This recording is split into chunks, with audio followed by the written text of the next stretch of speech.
FSN Radio. It's all about what's next. Go to financialsurvivalnetwork.com and sign up for your free weekly newsletter. You'll also get 3 free reports. The Financial Survival Network. It's all about what's next. Welcome. You are listening to the Financial Survival Network. I'm Kerry Lutz, and today is December 3rd, 2019, and I hope you all had a great Thanksgiving. We did for sure, and we are back to a full schedule. And, well, we've been watching these cannabis stocks for quite a while, as you know. You've probably been watching them as well. They really were poor performers. I mean, it shouldn't be that surprising to you because, after all, while cannabis doesn't grow on trees, it does grow on stalks or vines. And therefore, there's literally no limit to the quantity that can be produced, short of consuming all of the prime world farmland in the world. But perhaps there are companies in there that merit your attention, that are worthy of your scarce investment dollars. And we're going to take a look and find out if that's so. What is your feeling about cannabis stocks, about the cannabis industry? Is it just another passing fancy? Or is it a real business with real prospects and a real future ahead? Well, Simpler Trading's Allison Ostrander is with us now to discuss it. And Allison, it's great to have you back. So cannabis stocks, what's up with them? Well, I still think long term that there will still be an investment here. Now, certainly we saw some volatility within the last few years, whenever Canada decided to legalize and everything else. I think a lot of people started pouring their money into the sector, and it kind of got overpriced, if you will, before seeing that mini bubble burst and it dropped back down. But I think longer term, there's still a strong long portfolio view investment that you can have here in stocks like CGC or Tilray or Aurora. And the key that I'd be watching is wait until you start to find some overall price support level. And it looks like we might be starting to see some now. The question is, do we continue to hold resistance and then break these support levels, or do we finally start to break above some of these resistance levels? And if we do, then that's a good sign to go back and buy in. But on the longer term point of view, whether or not we discuss the legalization for, marijuana itself on a more psychoactive note, or a recreational note, is the fact that you do get CBD from this. And as you might have seen, or as many of your listeners might know, CBD has certainly started to infiltrate the market in all different areas, where I think it's going to be a lot more prominent in things that most people might not anticipate, like lotion or oils or put into the food. And certainly there are, a lot of different health benefits people are finding just from this one derivative of the marijuana plant, that if it continues like this, whether or not it goes towards legalization, there's certainly a view that in these cannabis companies, ones that are producing CBD products might be the ones that outlast longer. Okay, so CBD, obviously that purportedly has some medical benefits. I haven't seen any double-blind studies lately on the efficacy of it, but it appears to have some medicinal properties, although I'm a little skeptical when it comes to curing cancer, when it comes to curing the common cold, that it can do all of these wonderful things. But perhaps it can with seizures, and kids and seizures. They have these nonstop seizures, inflammation in the body, etc. Yes, I will note that the FDA actually did approve one pharmaceutical drug that has CBD in it for specifically epilepsy for kids and stuff like that. So even the FDA is slowly starting to turn. I think, of course, there's a lot more that they're going to hold it back on, to make sure there's approval on, like CBD in food, for example. They want to make sure, of course, that the food and how it's chemically added doesn't change any of the effects or anything, that makes it safe for the consumers and the public to have it. But they themselves are slowly starting to see the leaf turn, at least on some of these uses for the cannabis plant. And I think, one of the first telling signs that if you, as an investor, are wanting to invest in one of these companies, look for a company that, isn't slowly just on taking dispensaries and things like that, but it was also looking more at a medical side of it and producing the CBD side as well. Right. And, well, we're just going to have to see. Certainly, it's got a couple of medicinal properties. We know that THC, or the psychoactive form of cannabis, definitely was a valid treatment for migraine headaches prior to its prohibition. So it's not to say it doesn't have any medicinal value. I just, my own personal belief is it's being overhyped as a cure to whatever ails you, as a justification for legalization, whatever medical marijuana. Certainly it's got certain analgesic properties, pain-killing, pain relief properties. Can't deny that. But as far as this cure-all wonder drug, I don't think so, because it's been around for thousands of years, and so has the diseases that it supposedly is capable of treating. And, well, I guess we'll find out. But from a commercial proposition, these stocks were way overhyped. They were really dumped on an unwary, unwitting public. Are we going to see a repeat of that? If we see the same acceleration that we saw into the legalization date in Canada, then yes, I do think that it will drop back off again. There's such a volatile move to the upside like that, you will typically see some pullback. Now, this has certainly been a stronger pullback than I think some investors were anticipating. But that's what I'd be watching for. If it's instead a more gradual and slow grind back up, then that to me looks a lot safer and a lot stronger of a trend trying to set itself back up to retest those prior highs. And as a longer term investor in some of these companies, that would be the time I'd be looking to jump in. Hey, and we do know that cannabis has been legalized in Michigan. I don't know when it's going on sale publicly. License says 10 more licenses issued to sell recreational marijuana in Michigan, also in Illinois. So that's 20 million more potential consumers, even if only 10% of them actually do consume marijuana. It's still it's an increasing market. And no doubt we're going to see more states follow the way. But is that enough, Allison, to really make these companies profitable, and to actually pick the ones that will have staying power? Because I think that's really what it comes down to, isn't it? That, well, actually today is the first day of legal weed sales in Michigan. So do these companies, which ones will have staying power, if any? I mean, is this whole business model flawed? Or is it just so immature that we really can't decide?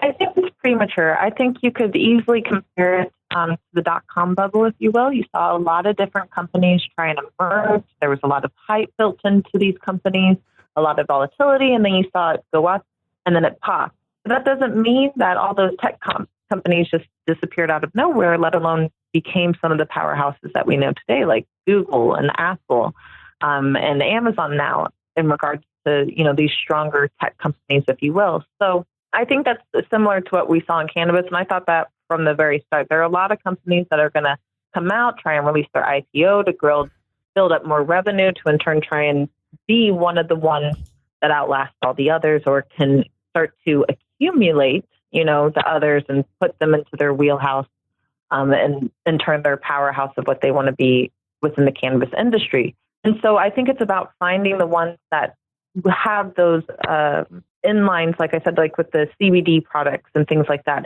Look for the ones that have staying power that will last currently through these still debates over the longer term legalization of just the plant itself, and look for the ones that already have ways that they're producing revenue, or find ones that, are already finding ways that don't bother with the legality necessarily right away and have these end streams built in. For example, Aurora, though it is one of the smaller price symbols out there, does have CBD companies and has it in place where it's shipping to Europe and other companies. And from my understanding, they also had acquired a pill company where they could streamline putting the CBD into a pill themselves and then shipping it out that way. So I think looking for companies like that are the ones that will have a little bit more lasting power, or at least will have enough profit to where the bigger companies out there, if they're trying to absorb them, those might be the ones that absorb and you still end up walking away with a profit on it compared to where you bought in the shares.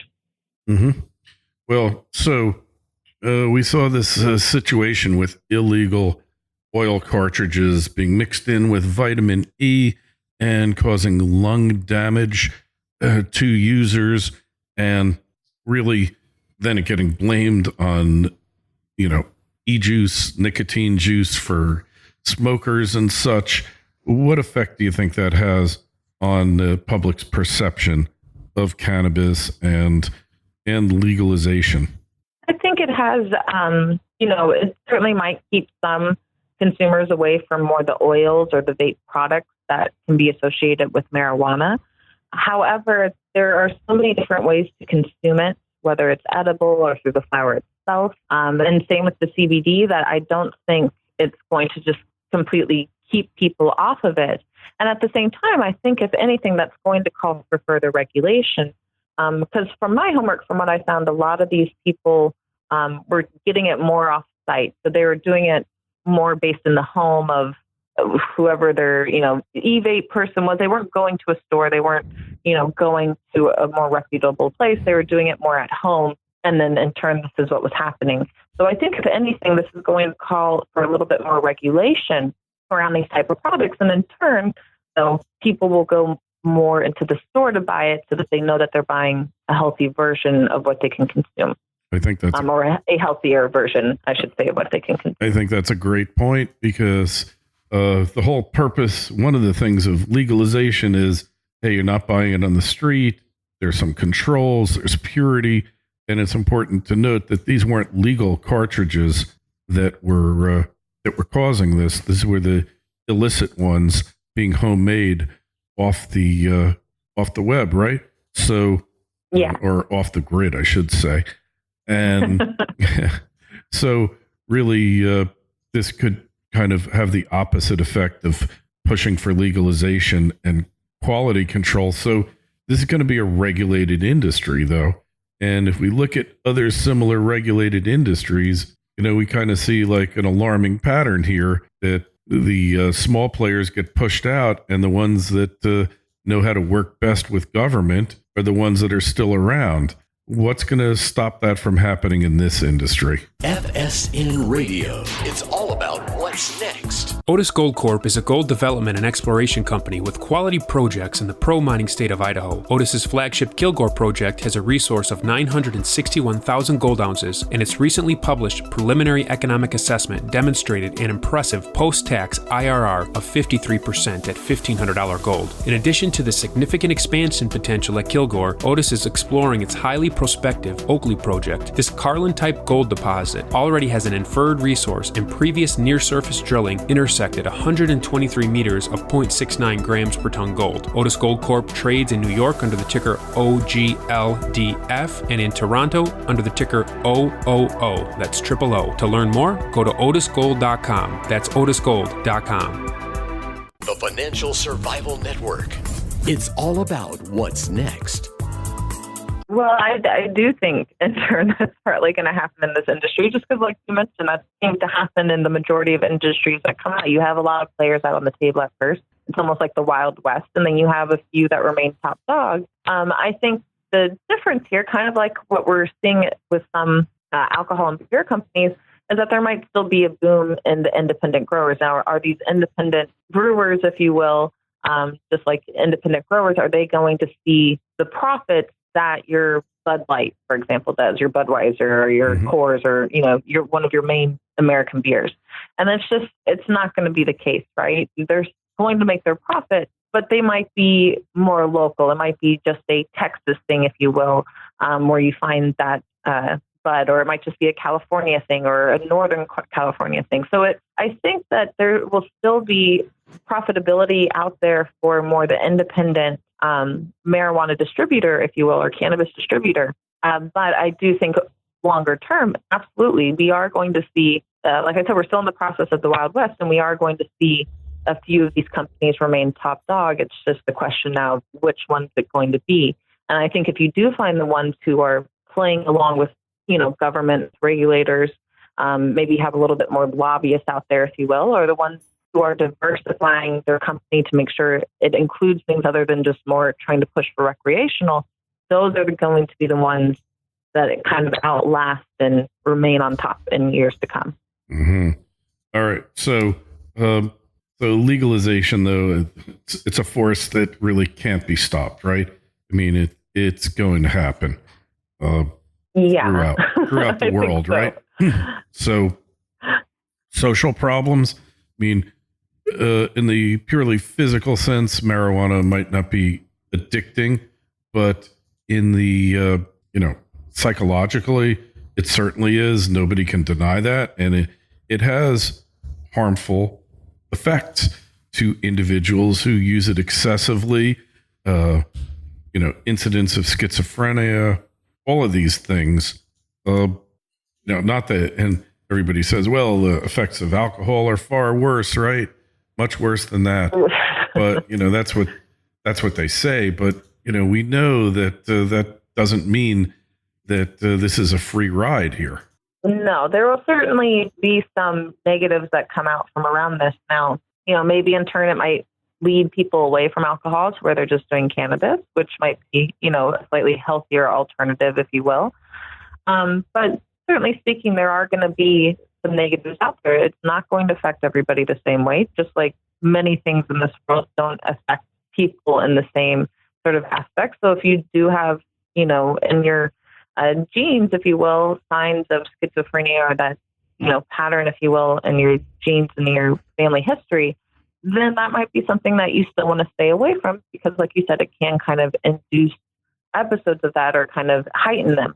But overall, I think in general, there is such a big drug problem itself within America that's just something that's going to need to be looked at. I mean, if you look at the opioid crisis with the pharmaceutical companies and everything else, that to me is a huger impact than what the cannabis industry will probably bring about. So I think in general, that talk is something that needs to happen. Since we closed out of a lot of our mental health institutions and things like that, we've seen certainly an increase in homelessness, and it's not really addressing the mental health talk that we have out there, and that a lot of this does and can stem from drug abuse. So will that be added on by cannabis? It certainly could, but my hope is that because cannabis isn't seen as strong of a drug for the majority of people, right, it still can affect people differently. But for the majority of the public, it seems to not have as strong or as a negative effect as opioids do, as meth does, or something, a little bit more out there that maybe it will help deter people from going to those harder drugs. But overall, in general, I do think that talk needs to happen with or without the legalization of cannabis coming into the U.S. Yeah, couldn't agree with you more. So more states legalizing. We got two biggies on the way. Where do you see what's the trend there? What other states are going to be legalizing in the not too distant future? I think only more and more are going to see it happen. It's hard for me to say, which ones are going to be it. I don't look into the individual states as much, but I do look at it overall in a broad sense. And we're seeing more and more states approve it, certainly medically. And now we're even starting to see that shift where more and more states are approving it just for legalization in general. And I think a part of that is because they're seeing the states who started off doing this, how much money they're making. And they're also noticing their citizens going and traveling to these states just to, participate in the legality of this drug there. And so if anything, if I was, a state who hadn't legalized yet that was on the ballot, it would be something I would definitely consider doing because if anything, I want to keep, our citizens here to where they're purchasing it here and not traveling somewhere else. But in turn, ideally, for the states who still haven't legalized or even have it on the tables, entice those people to come to our state and in turn participate, which of course will help drive up our revenue and our profits for the state and everything else, and make it so that we're having more money to build out and grow our stuff, like for infrastructure, our education, everything else, rather than seeing our money from our citizens go to other states instead. Yeah, so this kind of narco tourism, that trend's alive and well, and that never really gets talked about by the by the people in the know. They just avoid discussing it. But, we know that a lot of the cannabis that goes into states where it's illegal actually now emanates from states where it's legal. Colorado and Washington State, even California, they're shipping all over the place. Even though it's shipped illegally, they're still managing to pull it off. And I think that goes right back to the talks of regulation. I think if we finally see a broad legalization on a federal level, it could in turn then crack down and stop, this illegal use and distribution into states where it's not allowed, and instead try and have some regulation so that you're not seeing this, that you're seeing the actual money go through the system and be taxed accordingly and everything else. So I think that's just it's the bottom line of what we're headed to. It's just how much more tooth and nail is going to be held on to this, idea that legalization can't happen. Because, from what we've seen with the progression of the states, over half of them already have it for medical use. And we're seeing that turn happen with legalization as well. It's just a matter of time before it occurs. The question is, how much more money does the government want to leave on the table for, something that is certainly being consumed and purchased and traded out there, but they're not seeing tax money or revenue off of. Yeah, well, the amount of tax money that actually comes in as a result of cannabis is kind of insignificant in the scheme of things. They might get $600 million in Colorado, but they have like a multi-billion dollar, $30-40 billion budget there. So it's that as the justification for doing it. I know they're using it, but it isn't real, is it?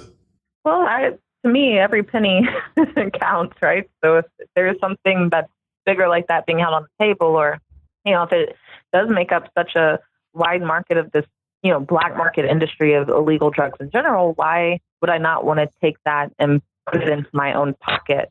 It might not, be as significant compared to some of the other bigger tax revenues out there, but it's still not an insignificant amount to ignore, in my opinion. I know the government wants to steal every penny it can from taxpayers. That's just the way that government is. Let's face it. But we know that it's really not a significant sum in terms of government numbers. In terms of you or I, $500 million is all the money in the world. But in terms of these states, it's a pittance. Maybe the savings of enforcement that they would otherwise have to spend enforcing these laws that are kind of futile. Maybe that makes it all worthwhile. I don't know the answer, but I just kind of feel like, this is just another justification. So a year from now, when we have this conversation, Allison, where do you see things being? Well, I'd like to be optimistic and think that, we've moved on from when is it going to happen. But in all reality, I think it's still several years minimum down the line until we see a broad legalization on a federal level. So I think we'll still be kind of having a similar conversation of how many more states have decided to turn on the medical issue, how many more are deciding it on just the overall legalization, and what are the few states still, out of, I think if anything, we'll be talking about the few that still haven't done any sort of medical or legalization in general. And we'll still be talking about whether or not the federal government has decided to take any further action. But I still think it's several years down the line until we actually see some sort of true legalization, which what many of the pro-cannabis people are looking for. I think that's still a while away. Yeah, it all kind of hinges on the feds taking it off this Schedule 1, right? Yeah. That's really what it's about. Because until they do that, what's really going to happen, right? It'll be piecemeal statewide efforts, which are successful, don't get me wrong, but are not enough to really put this industry into legitimacy. All right. Well, hey, people want to find out more about you, Allison, connect with you on the web. Where do you go? You can find me at simplertrading.com. I'm there every day hosting our options room, trading the market with our community there. So please feel free to join in with us, and you can find me there. All right. Hey, well, we appreciate you coming on. Write us. All right. Thanks so much for having me. All right. Write us at kl@kerrylutz.com, Twitter feed @KerryLutz, Facebook page, Financial Survival Network, and the website, financialsurvivalnetwork.com. Sign up for a newsletter. Allison, always a pleasure. Thanks so much. Thank you. FSN Radio. It's all about what's next. Go to financialsurvivalnetwork.com and sign up for your free weekly newsletter. You'll also get 3 free reports. The Financial Survival Network. It's all about what's next.